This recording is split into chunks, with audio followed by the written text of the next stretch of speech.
अवधपुरी में धनुष तोड़ने की घटना रामायण के विवाह प्रसंग का महत्वपूर्ण हिस्सा है। ये प्रसंग महाराजा जनक के दरबार में घटित हुआ, जहां उन्होंने अपनी पुत्री सीता का स्वयंवर आयोजित किया था। इस स्वयंवर की शर्त ये थी कि जो भी शिवजी के धनुष को तोड़ेगा वही सीता से विवाह कर सकेगा। शिवजी का ये धनुष अत्यंत मजबूत और भारी था, जिसे सामान्य व्यक्ति के लिए तोड़ना असंभव था। धनुष तोड़ने का प्रसंग, राजा जनक ने ये घोषणा की कि जो भी शिवजी के धनुष को तोड़ेगा वही सीता का वरण करेगा। कई राजाओं और योद्धाओं ने अपनी किस्मत आजमाई, लेकिन कोई भी उस धनुष को हिला तक नहीं सका। इसी बीच राम और लक्ष्मण गुरु विश्वामित्र के साथ वहां पहुंचे। गुरु विश्वामित्र ने राम को धनुष तोड़ने की अनुमति दी। राम बड़े संयम और श्रद्धा के साथ उस धनुष के पास पहुंचे। उन्होंने धनुष को उठाया और बड़ी सहजता से उसे तोड़ दिया। जब राम ने धनुष तोड़ा तो उसकी आवाज से पूरा दरबार गूंज उठा। सभी लोग आश्चर्यचकित हो गए, क्योंकि यह कार्य असंभव माना जाता था। राजा जनक भी प्रसन्न हुए और उन्होंने राम को अपनी पुत्री सीता का हाथ सौंपने का निर्णय लिया। लक्ष्मण और परशुराम संवाद, धनुष टूटने की आवाज दूर दूर तक सुनाई दी। उस समय महर्षि परशुराम, जो कि शिवजी के महान भक्त और भगवान विष्णु के अवतार थे, ये सुनकर क्रोधित हो गए। उन्हें ये लगा कि किसी ने भगवान शिव के धनुष का अपमान किया है।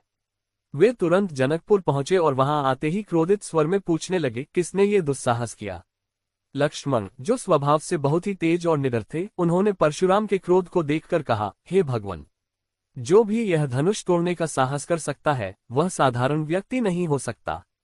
अगर किसी ने ये कार्य किया है तो वह भी आपकी तरह ही एक महान वीर होगा। परशुराम को लक्ष्मण के इन शब्दों में चुनौती महसूस हुई। उन्होंने क्रोधित होकर लक्ष्मण से कहा, हे राजकुमार, क्या तुम्हें ये पता नहीं कि मैं कौन हूँ?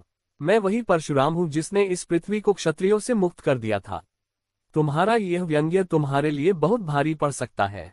लक्ष्मण ने मुस्कुराते हुए उत्तर दिया, हे परशुराम जी, हम ये जानते हैं कि आप कौन हैं, लेकिन आप भी यह जान लीजिए कि यह कोई साधारण धनुष नहीं था। इसे तोड़ने वाला कोई साधारण व्यक्ति नहीं हो सकता। राम ने इस बीच हस्तक्षेप किया और लक्ष्मण को शांत रहने के लिए कहा। राम ने परशुराम के चरणों में प्रणाम किया और बड़े ही विनम्र स्वर में कहा, हे भगवान, ये धनुष तोड़ने का कार्य मैंने किया है, लेकिन मेरा उद्देश्य किसी का अपमान करना नहीं था।